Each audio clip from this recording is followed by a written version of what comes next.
الحمد لله نحمده ونستعينه ونستغفره ونؤمن به ونتوكل عليه ونعوذ بالله من شرور أنفسنا ومن سيئات أعمالنا من يهده الله فلا مضل له ومن يضلل فلا هادي له ونشهد أن لا إله إلا الله وحده لا شريك له ونشهد أن سيدنا ونبينا مولانا محمدًا عبده ورسوله أما بعد فأعوذ بالله من الشيطان الرجيم بسم الله الرحمن الرحيم ولا تقولوا لمن يقتل في سبيل الله أموات بل أحياء ولكن لا تشعرون وقال النبي صلى الله عليه وسلم لوددت أن أقتل في سبيل الله ثم أحيا ثم أقتل ثم أحيا ثم أقتل ثم أحيا ثم أقتل وقال النبي صلى الله عليه وسلم قال الله تبارك وتعالى يؤذيني ابن آدم يسب الدهر وأنا الدهر بيد الأمر أقلب الليل والنهار أو كما قال نبينا عليه الصلاة والسلام۔ محترم معزز سامعین، محرم الحرام کا یہ مہینہ نہایت عظمتوں والا مہینہ ہے۔ قرآن شریف کی آیت میں اللہ رب العزت نے ارشاد فرمایا ان عدۃ الشہور عند اللہ 12 شہرا فی کتاب اللہ یوم خلق السماوات والارض منہا 4 حرم، کہ اللہ رب العزت نے جو مہینے بنائے ہیں وہ 12 مہینے ہیں، محرم سے لے کر ذی الحج تک۔ پھر اللہ رب العزت نے خود قرآن مجید میں ارشاد فرمایا کہ ان 12 مہینوں میں سے 4 مہینے ایسے ہیں جو بہت عظمت والے اور بہت حرمت والے مہینے ہیں۔ ان میں سے ایک مہینہ محرم الحرام کا ہے، اسی واسطے اس کو محرم کہا جاتا ہے کہ بہت ہی عظمت والا مہینہ، بہت ہی احترام والا مہینہ، بہت ہی بزرگی والا مہینہ۔ یہ اتنا عظیم الشان مہینہ ہے کہ اسی مہینے میں اللہ رب العزت نے بہت سے اہم فیصلے فرمائے ہیں۔ حضرت آدم علیہ السلام کو جو پیدا کیا گیا وہ بھی اسی مہینے میں پیدا کیا گیا، اور صرف اسی مہینے میں نہیں بلکہ اس مہینے کی 10 تاریخ کو جو عاشورہ کا دن کہا جاتا ہے، جس کو یوم عاشورہ 10 محرم الحرام، پورا مہینہ تو عظمت والا ہے ہی، لیکن خاص طور پر 10 تاریخ جو ہے محرم کی وہ بہت محترم ہے، بہت عظمت والی تاریخ ہے۔ حضرت آدم علیہ السلام کو اللہ نے پیدا کیا تو 10 محرم کے دن پیدا کیا۔ حضرت آدم علیہ السلام کو جنت میں داخل کیا گیا تو 10 محرم کو داخل کیا گیا۔ حضرت آدم علیہ السلام کو زمین پر اتارا گیا تو 10 محرم کو اتارا گیا۔ حضرت موسیٰ علیہ السلام کو فرعون کے لشکر سے نجات دی تو 10 محرم الحرام کو نجات دی۔ حضرت ادریس علیہ السلام کو آسمان پر اٹھایا تو 10 محرم الحرام کو اٹھایا۔ حضرت عیسیٰ علیہ السلام کی پیدائش ہوئی تو 10 محرم الحرام کو ہوئی، اور حضرت ابراہیم علیہ السلام کو آگ میں ڈالے جانے کے بعد میں آگ سے بچایا گیا تو 10 محرم الحرام کو بچایا گیا۔ اسی طریقے سے حضرت حسین رضی اللہ تعالیٰ عنہ کی شہادت جو ہوئی وہ بھی 10 محرم الحرام کو ہوئی۔ تو یہ بہت فضیلت والا دن ہے۔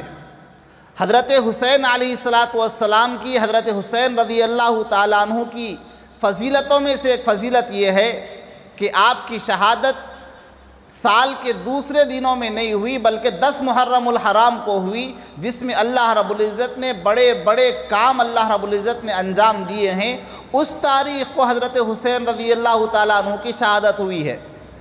تو اس سے پتہ یہ چلا کہ 10 محرم جو ہے وہ اللہ کے نزدیک بہت ہی مبارک دن ہے۔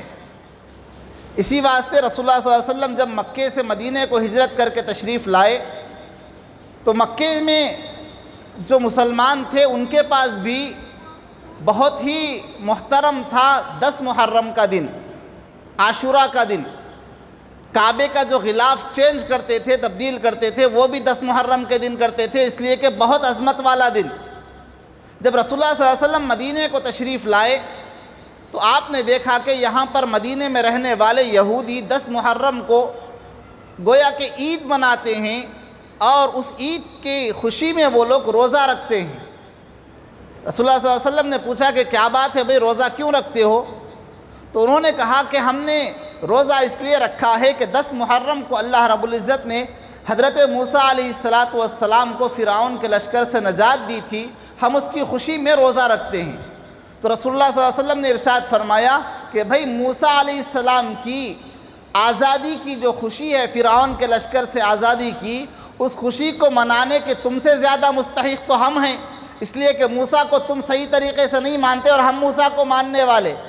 عیسیٰ علیہ السلام کو عیسائی صحیح طریقے سے نہیں مانتے جیسا کہ مسلمان مانتے ہیں، موسیٰ علیہ السلام کو یہودی صحیح طریقے سے نہیں مانتے جیسا کہ مسلمان مانتے ہیں۔ تو اسی واسطے رسول اللہ صلی اللہ علیہ وسلم نے فرمایا کہ جس طریقے سے مسلمان حضرت موسیٰ علیہ السلام کو مانتے ہیں، اس وجہ سے مسلمانوں کو زیادہ اس بات کا حق ہے کہ وہ اس بات کی خوشی منائیں حضرت موسیٰ علیہ السلام کی آزادی کی۔ لہذا رسول اللہ صلی اللہ علیہ وسلم نے ارشاد فرمایا کہ اگر آئندہ سال میں زندہ رہا، میں حیات رہا، میں باحیات رہا، تو میں 2 دن کے روزے رکھوں گا، ایک 10 محرم کا بھی روزہ رکھوں گا، ساتھ میں ایک اور روزہ بھی ملاؤں گا، کیونکہ یہودیوں کے ساتھ جو ہے نا مشابہت نہ ہو، ان کے ساتھ کمپیریزن نہ ہو کہ وہ بھی روزہ رکھ رہے ہیں، مسلمان بھی روزہ رکھ رہے ہیں، دونوں کے درمیان میں کوئی فرق ہو جائے، اس کے واسطے میں آئندہ سال اگر زندہ رہا تو میں 2 دن کے روزے رکھوں گا۔ اب یہاں تک کہ جو ہے وہ چیزیں فضیلتوں کی ہیں، بعض چیزیں کھل کر عرض کرنا بہت ضروری ہوتا ہے۔ بعض باتیں ہم لوگ کیا سمجھیں گے، لوگوں کے درمیان میں انتشار نہ ہو جائے، لوگ دور نہ ہو جائیں، اس حیثیت سے خاموشی کو ہم نے اختیار کر رکھا ہے، تو لوگ اسلام سے اور دین سے اتنا دور ہوتے چلے جا رہے ہیں کہ مجبور ہو کر بعض باتوں کو پھر دوبارہ عرض کرنا ضروری سمجھ میں آ رہا ہے، اور وہ یہ ہے کہ 10 محرم الحرام کی فضیلت میں نے آپ کے سامنے ابھی رکھی کہ 10 محرم الحرام بہت عظمت والا دن، یوم عاشورہ بہت عظمت والا دن، انبیاء علیہم السلام کی تاریخ میں عظمت والا دن، صحابہ کی تاریخ میں عظمت والا دن۔ اب اسی دن حضرت حسین رضی اللہ تعالیٰ عنہ کی شہادت ہوئی، تو بعض لوگوں کو یہ خیال پیدا ہو گیا کہ چونکہ حضرت حسین رضی اللہ تعالیٰ عنہ کی شہادت ہوئی ہے 10 محرم الحرام کو، اس واسطے اس دن کو غم کا دن بنا دیا جائے، اس دن کو بلیک ڈے بنا دیا جائے، اس دن کو کوئی خوشی کا کام نہ کیا جائے۔ یاد رکھیں، شریعت میں اگر کسی کا سوگ اور کسی کے تعلق سے غم منانے کی اجازت ہے تو صرف 3 دن کی اجازت ہے، 3 دن کے بعد غم نہیں منایا جا سکتا۔ بیوی شوہر کے واسطے منائے گی 4 مہینے تک، لیکن اس سے زیادہ نہیں، اس سے زیادہ غم منانے کی اجازت کسی کو نہیں ہے۔ اسی واسطے محرم کے اس مہینے میں ہم اس چیز کو سامنے رکھیں کہ حضرت حسین رضی اللہ تعالیٰ عنہ کی شہادت بے شک بہت دردناک شہادت ہے، لیکن اگر ہم نے شہادتوں کو غم کی وجہ اگر بنا لیا تو پھر اسلام کی کوئی تاریخ ایسی نہیں ہے جس میں کسی نہ کسی صحابی کی شہادت نہ ہوئی ہو۔ اگر آپ 10 محرم کو غم منانا چاہتے ہیں تو پھر 1 محرم الحرام کو بھی تو غم منانا پڑے گا، اس لیے کہ حضرت عمر فاروق کی شہادت ہوئی ہے، حضرت عثمان غنی کی شہادت ہوئی ہے، دوسرے بڑے بڑے کبار صحابہ کی شہادت ہوئی ہے۔ اگر ہم اس طریقے سے غم منانے لگ گئے تو سال کے پورے 360 دن ہمیں غم منانا پڑے گا، خوشیاں ہمارے زندگیوں سے نکل جائیں گی۔ اس واسطے کسی شاعر نے کیا ہی بہترین کہا ہے کہ جو لوگ حضرت حسین رضی اللہ تعالیٰ عنہ کی شہادت پر غم مناتے ہیں، ان سے مخاطب ہو کر شاعر نے کہا ہے کہ بھائی کس بات کا غم مناتے ہو؟ اللہ نے تو کہا جو شہید ہوتا ہے، شہید وہ دنیا کے اعتبار سے مر جاتا ہے، اللہ کی نظر میں وہ زندہ ہے۔ وَلَا تَقُولُوا لِمَنْ يُقْتَلُ فِي سَبِيلِ اللَّهِ أَمْوَاتٌ اللہ نے قرآن کی آیت میں کہا اے لوگوں جو اللہ کے راستے میں شہید ہوئے ہیں تم ان کو مردہ نہ کہو، وہ مردہ نہیں ہیں بلکہ وہ زندہ ہیں۔ جب لوگ زندہ ہیں، حضرت حسین زندہ ہیں، حضرت حسن زندہ ہیں، حضرت عمر فاروق زندہ ہیں، حضرت عثمان غنی زندہ ہیں، تو پھر جو زندہ ہیں ان کی موت کا غم کیسے منایا جا سکتا ہے؟ ماتم وہ کریں جو منکر ہوں حیات شہیداں کے، ماتم وہ کریں جو منکر ہو حیات شہیداں کے، ہم زندہ جاوید کا ماتم نہیں کرتے۔ ماتم وہ لوگ کریں جو وہ یہ سمجھتے ہیں کہ شہید ختم ہو گئے، مر گئے اور ان کی زندگیاں ختم ہو گئیں۔ اگر کوئی ایسا سمجھتا ہو تو وہ بے شک ماتم کرے، لیکن ہمارا عقیدہ یہ ہے، ہمارا خیال یہ ہے، ہمارا ایمان یہ ہے کہ شہید مرنے کے بعد میں، قتل ہونے کے بعد میں، شہید ہونے کے بعد میں مرتا نہیں ہے بلکہ وہ زندہ رہتا ہے، اور ہم زندہ لوگوں کا ماتم نہیں کیا کرتے۔ اور شہادت تو ایسی چیز ہے جو غم کرنے کی چیز نہیں ہے، شہادت غم منانے کی چیز نہیں ہے۔ رسول اللہ صلی اللہ علیہ وسلم نے ارشاد فرمایا لَوَدِدْتُ أَنْ أُقْتَلَ فِي سَبِيلِ اللَّهِ ثُمَّ أُحْيَا ثُمَّ أُقْتَلْ ثُمَّ أُحْيَا ثُمَّ أُقْتَلْ ثُمَّ أُحْيَا ثُمَّ أُقْتَلْ۔ رسول اللہ صلی اللہ علیہ وسلم نے فرمایا شہادت تو ایسی عظیم چیز ہے، میری خواہش ہے، رسول اللہ صلی اللہ علیہ وسلم فرماتے ہیں میری خواہش ہے کہ میں اللہ کے راستے میں شہید کیا جاتا، دوبارہ زندہ کیا جاتا، پھر شہید کیا جاتا، پھر زندہ کیا جاتا، پھر شہید کیا جاتا، پھر زندہ کیا جاتا، پھر شہید کیا جاتا۔ یہ رسول اللہ صلی اللہ علیہ وسلم کی خواہش ہے، یہ اتنا بلند مرتبہ ہے شہادت کہ جس کی رسول اللہ صلی اللہ علیہ وسلم نے خواہش کی۔ خالد ابن ولید رضی اللہ تعالیٰ عنہ، انتقال کا وقت قریب ہے، کئی شہروں کو، کئی ملکوں کو فتح کرنے والا عظیم جرنیل حضرت خالد ابن ولید رضی اللہ تعالیٰ عنہ، انتقال کا وقت قریب آیا، آنکھوں سے آنسو نکلنے لگے، ہچکیاں آئی، رونے لگے۔ لوگوں نے پوچھا کہ خالد کیا بات ہے؟ موت کے خوف سے ڈر گئے، بڑے بہادر تھے، موت کے خوف سے ڈرنے لگے اور رونے لگے۔ کہا خالد ابن ولید نے لوگوں میں اس واسطے نہیں رو رہا کہ میری موت قریب آ گئی ہے، اس واسطے رو رہا ہوں کہ خالد کی موت بستر پر آ رہی ہے، میری خواہش تو یہ تھی کہ میں شہادت کی موت مرتا، کوئی مجھے شہید کرتا۔ لوگوں نے کہا کہ خالد یہ نہیں ہو سکتا تھا، اس لیے کہ رسول اللہ صلی اللہ علیہ وسلم نے تمہیں اللہ کی تلوار کہا، اور اللہ کی تلوار کو کاٹنے کی کسی کے اندر طاقت نہیں ہے، تمہیں کوئی شہید نہیں کر سکتا تھا، تمہیں تو بستر پر ہی مرنا تھا، کسی کے اندر یہ طاقت نہیں تھی کہ تمہیں شہید کر سکتا، اس واسطے تمہیں تو بستر پر مرنا تھا۔ لیکن حضرت خالد ابن ولید کی آنکھوں میں آنسو تھے، کس واسطے؟ شہادت کا مرتبہ نہ ملنے پر۔ تو شہادت بہت عظیم چیز ہے، یہ ماتم منانے کی چیز نہیں ہے، یہ غم منانے کی چیز نہیں ہے۔ اس واسطے اپنے ذہنوں سے ان چیزوں کو نکالو کہ یہ غم کا دن ہے، اور غم کا مہینہ صرف دن نہیں۔ ہم لوگوں نے بدعقیدیاں اتنی ہمارے اندر آ چکی ہیں کہ ہم پورے محرم کے مہینے کو منحوس سمجھتے ہیں۔ اللہ کہتا ہے عظمت والا دن، شیطان کہتا ہے نحوست والا دن۔ اب ہمیں سوچنا ہے ہمیں ماننا کس کی ہے، اللہ کی مانیں گے تو عظمت والا دن مانیں گے، شیطان کی مانیں گے تو نحوست والا دن مانیں گے۔ اللہ رب العزت فرماتا ہے، حدیث قدسی ہے، حدیث قدسی، حدیث قدسی کسے کہتے ہیں؟ حدیث قدسی اللہ کے نام کے ساتھ قدوس آتا نا، سنے ہوں گے، اللہ کے نام کے ساتھ قدوس آتا ہے۔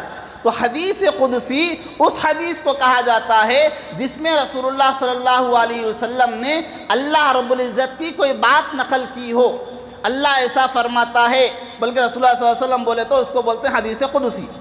تو حدیث قدسی ہے، رسول اللہ صلی اللہ علیہ وسلم نے ارشاد فرمایا، اللہ رب العزت فرماتا ہے یوزینی ابن آدم، آدم کا بیٹا مجھے تکلیف دیتا ہے۔ کون کہہ رہا ہے؟ اللہ کہہ رہا ہے آدم کا بیٹا مجھے تکلیف دیتا ہے، مجھے ایذا پہنچاتا ہے۔ کیسے؟ یسب الدہرا، کہ وہ زمانے کو برا کہتا ہے، وہ کہتا ہے کہ محرم کا مہینہ خراب ہے، محرم کا مہینہ منحوس ہے، سفر کا مہینہ خراب ہے، فلاں وقت خراب ہے، منگل کا دن خراب ہے، فلاں وقت خراب ہے، عصر کے بعد کا وقت خراب ہے، فلاں وقت خراب ہے۔ اللہ فرماتا ہے کہ ابن آدم، اے آدم کے بیٹے، تو زمانے کو برا نہیں کہتا، تو وقت کو برا نہیں کہتا، تو مہینے کو برا نہیں کہتا۔ انا الدہر، زمانہ میں خود ہوں، تو گالی زمانے کو نہیں دیتا، گالی مجھے دیتا ہے۔ تو گالی وقت کو نہیں دیتا، گالی مجھے دیتا ہے۔ تو منگل کو برا نہیں کہتا، مجھے برا کہتا ہے۔ تو محرم کو منحوس نہیں کہتا، نعوذ باللہ اللہ کو منحوس کہتا ہے۔ میرے الفاظ نہیں ہیں، اللہ کے الفاظ ہیں۔ اللہ فرماتا ہے یوزینی ابن آدم یسب الدہر وانا الدہر بید الامر اقلب اللیل والنہار، دن اور رات کو میں پھیرتا ہوں، دنوں کو میں نے بنایا، رات کو میں نے بنایا، محرم میں نے بنایا، سفر میں نے بنایا، منگل میں نے بنایا، بدھ میں نے بنایا، جمعرات میں نے بنایا، جمعہ میں نے بنایا۔ پھر اگر تو کسی کو برا کہتا ہے تو زمانے کو برا نہیں کہتا، مجھے برا کہتا ہے۔ اگر کوئی آدمی کسی عمارت کو برا کہتا ہے، کسی بلڈنگ کو برا کہتا ہے، وہ اصل میں بلڈنگ کو برا نہیں کہہ رہا، بلڈنگ بنانے والے کو برا کہہ رہا ہے۔ کیا خراب بلڈنگ ہے بھئی، ٹیڑھی بلڈنگ ہے، مطلب کیا؟ انجینئر صحیح نہیں تھا جس نے بلڈنگ کو صحیح تعمیر نہیں کیا ہے، میستری صحیح نہیں تھا جس نے بلڈنگ کی صحیح تعمیر نہیں کی ہے۔ زمانے کو برا کہنا گویا کہ اس بات کی علامت ہے، اے اللہ تو نے دوسرے مہینے تو اچھے بنائے، محرم کا مہینہ اچھا نہیں بنایا۔ انگلی اللہ کی ذات پر اٹھ رہی ہے۔ اس واسطے یاد رکھیں اس چیز کو کہ اللہ کے بنائے ہوئے ان چیزوں کو، اللہ کے بنائے ہوئے ان مہینوں کو، اللہ کے بنائے ہوئے ان اوقات کو اگر کوئی آدمی برا کہتا ہے، برا سمجھتا ہے، منحوس سمجھتا ہے، تو پھر وہ دنوں کو نہیں، مہینوں کو نہیں، وقت کو نہیں، بلکہ اللہ رب العزت کی ذات پر ڈائریکٹ حملہ کر رہا ہے، اور اس کی وجہ سے ہو سکتا ہے کہ اس کا ایمان بگڑ جائے، خاتمہ بالخیر ہونے سے وہ محروم ہو جائے۔ اس واسطے محرم کا مہینہ آتا ہے، ہر ایک فنکشن ہال میں دوسرے قوموں کی شادیاں، لیکن مسلمان شادی نہیں کر رہا۔ کیوں؟ اس لیے کہ محرم کا مہینہ تو منحوس مہینہ ہے، اس مہینے میں شادی نہیں ہو سکتی۔ اللہ کو کیا جواب دیں گے کہ اللہ پوچھے گا میرے بندے بتا محرم میں نے بنایا تھا، اس میں تجھے کیا نحوست نظر آئی، اس کے اندر کیا خرابی نظر آئی؟ میرے بنائے ہوئے مہینے کے بارے میں تو نے ایسے ایسے الفاظ اپنی زبان سے استعمال کیے، تو نے ایسا عقیدہ بنایا کہ محرم کا مہینہ خراب ہے، پھر اللہ سوال کرے گا میرے بنائے ہوئے چیزوں کے بارے میں غلط کہنے والے، بتا اس مہینے میں کیا غلطی تھی۔ اس واسطے اپنے عقیدوں کو صحیح کریں۔ جو آدمی اس نیت سے کہ محرم کے مہینے میں نکاح کرنا یا خوشی منانا ناجائز ہے یا پھر منحوس ہے، نہیں منانا چاہیے، ایسا اگر کوئی آدمی عقیدہ رکھتا ہے تو پھر اسے اپنے ایمان کی فکر کرنی چاہیے، کہیں ایسا نہ ہو کہ آخر میں اس کا ایمان کہیں غارت نہ ہو جائے۔ اس لیے اس کی بہت زیادہ فکر کرنے کی ضرورت ہے۔ اور دوسری چیز جو آج کے دن کے تعلق سے بہت اہمیت رکھتی ہے، مسلکی اختلاف میں بیان نہیں کرتا عام طور پر، لیکن بعض چیزیں مسلک بن چکی ہیں، کسی کا مسلک نہیں ہے، کسی کا مسلک نہیں ہے لیکن مسلک بن چکی ہیں، اور لوگ یہ سمجھ رہے کہ نہیں نہیں بھائی کسی جماعت سے تعلق رکھنے والا، کوئی بریلوی ہے، کوئی دیوبندی ہے، کوئی تبلیغی ہے، کوئی اہل حدیث ہے، کوئی فلاں ہے، کوئی فلاں ہے، اپنی اپنی جماعتیں اپنی جگہ، لیکن بعض لوگوں کو مثال کے طور پر کوئی اہل حدیث مسلک سے تعلق رکھنے والا ہے، اس کو نہیں معلوم کہ اس کے مسلک میں کیا کیا چیزیں ہیں، بس وہ یہ سمجھ کر رہا کہ نہیں ہمارے مسلک میں یہ چیز کرنا ہے۔ کوئی بریلوی مذہب سے تعلق رکھنے والا، مسلک سے تعلق رکھنے والا، وہ یہ سمجھتا ہے کہ نہیں ہمارے مسلک میں ایسا کرنا بول کے ہے، اس واسطے میں کر رہا ہوں، حالانکہ ان کے مسلک میں اس کی اجازت نہیں۔ میں آج آپ کو ایک بہت غلط چیز، حرام چیز، ناجائز چیز کے تعلق سے میں آپ کے سامنے بات رکھنا چاہتا ہوں۔ اپنے گھر کی عورتوں کو سمجھاؤ، بچوں کو سمجھاؤ، مردوں کو سمجھاؤ، جوانوں کو سمجھاؤ، حرام حرام بالکل حرام، فتاوی رضویہ، مکتبہ رضویہ، امام احمد رضا خان صاحب رحمۃ اللہ علیہ فرماتے ہیں، ان کے فتاوی رضویہ میں ہے کوئی آدمی علم بٹھاتا ہے، پنجہ بٹھاتا ہے، ناجائز ہے، حرام ہے، بالکل حرام ہے۔ فرمایا، لکھتے ہیں فتوے میں احمد رضا خان صاحب رحمۃ اللہ علیہ، انہوں نے اپنے فتوے میں لکھا ہے علم کا بٹھانا ناجائز ہے، علم کا دیکھنا ناجائز ہے، علم کے بنانے میں مدد کرنا ناجائز اور حرام ہے۔ ہم اپنے بچوں کو لے کر نہیں جا رہے، کس واسطے؟ ثواب کی نیت سے۔ حرام کا مسئلہ تو اپنی جگہ، لیکن یاد رکھیں حرام کام کو ثواب کی نیت سے اگر کوئی آدمی کرتا ہے تو پھر وہ تو اسلام سے نکل جاتا ہے۔ شراب پینا حرام ہے، حرام کام کر رہا حرام ہے، لیکن ثواب کی نیت سے شراب پی رہا ہے تو پھر وہ اسلام سے نکل جاتا ہے، اس لیے کہ جس چیز کو اللہ نے حرام قرار دیا تھا اس کو وہ ثواب سمجھ رہا ہے تو پھر وہ آدمی اسلام سے نکل جاتا ہے۔ اسی طریقے سے یہ ان دنوں میں علم کا بنانا، علم کا بٹھانا، علم کا اٹھانا، علم کو لے کر بازاروں میں تماشا کرنا، یہ تمام کی تمام چیزیں ناجائز ہیں، حرام ہیں۔ ہماری عورتیں یہاں پر پھر کیوں نظر آ رہی ہیں؟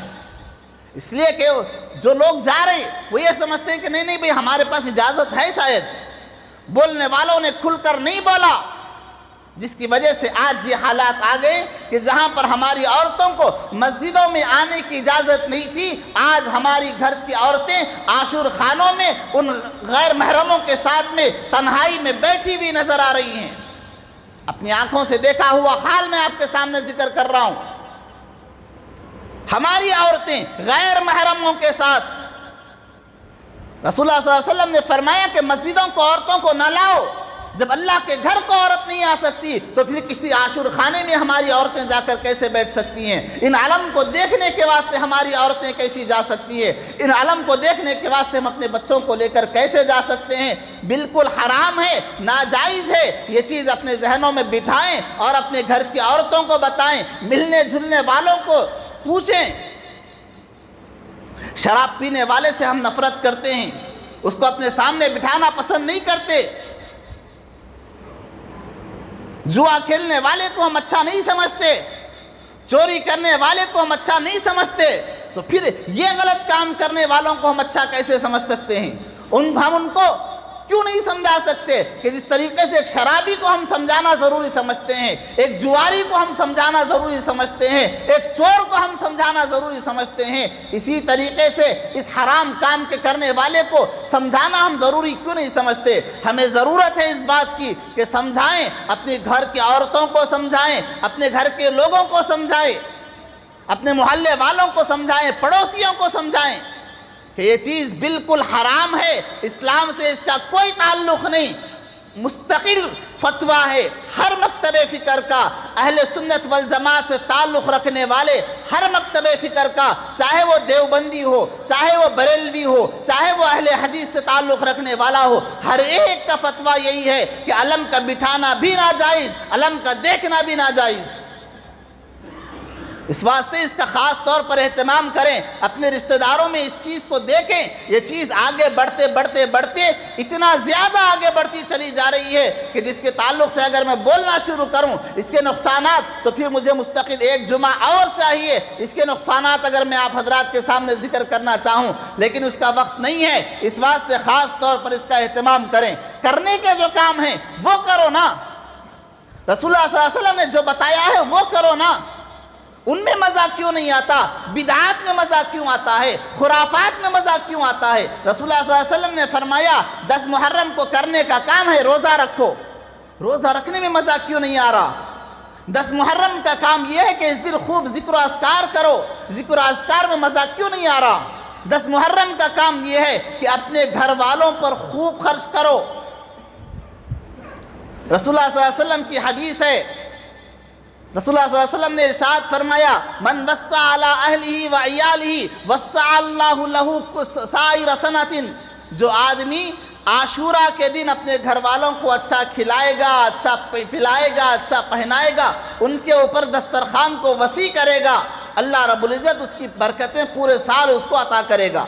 حضرت سعید بن جبیر رضی اللہ تعالیٰ عنہ فرماتے ہیں، اپنی بات کو ختم کرنے چلا ہوں، حضرت سعید بن جبیر رضی اللہ تعالیٰ عنہ فرماتے ہیں جربتہ 40 سنتاً، میں نے اس حدیث پر عمل کر کے 40 سال تک تجربہ کیا ہے۔ اللہ رب العزت بے شک اس دن کی برکت سے پورے سال میں برکتیں عطا کرتے ہیں۔ اس واسطے کرنے کا کام یہ ہے، آج کے دن روزہ رہنے والوں نے روزہ رہا، خوب ذکر و اذکار کریں، اور شام میں یا پھر جب کبھی ہو مغرب سے پہلے اپنے گھر والوں پر دسترخوان کو کشادہ کریں، خرچ کریں، ان کو اچھا کھلائیں، اچھا پہنائیں اور اچھا پلائیں۔ اللہ رب العزت ہم سب کو رسول اللہ صلی اللہ علیہ وسلم کی تعلیمات پر عمل کرنے کی توفیق عطا فرمائے۔ آمین۔ وآخر دعوانا الحمدللہ رب العالمین۔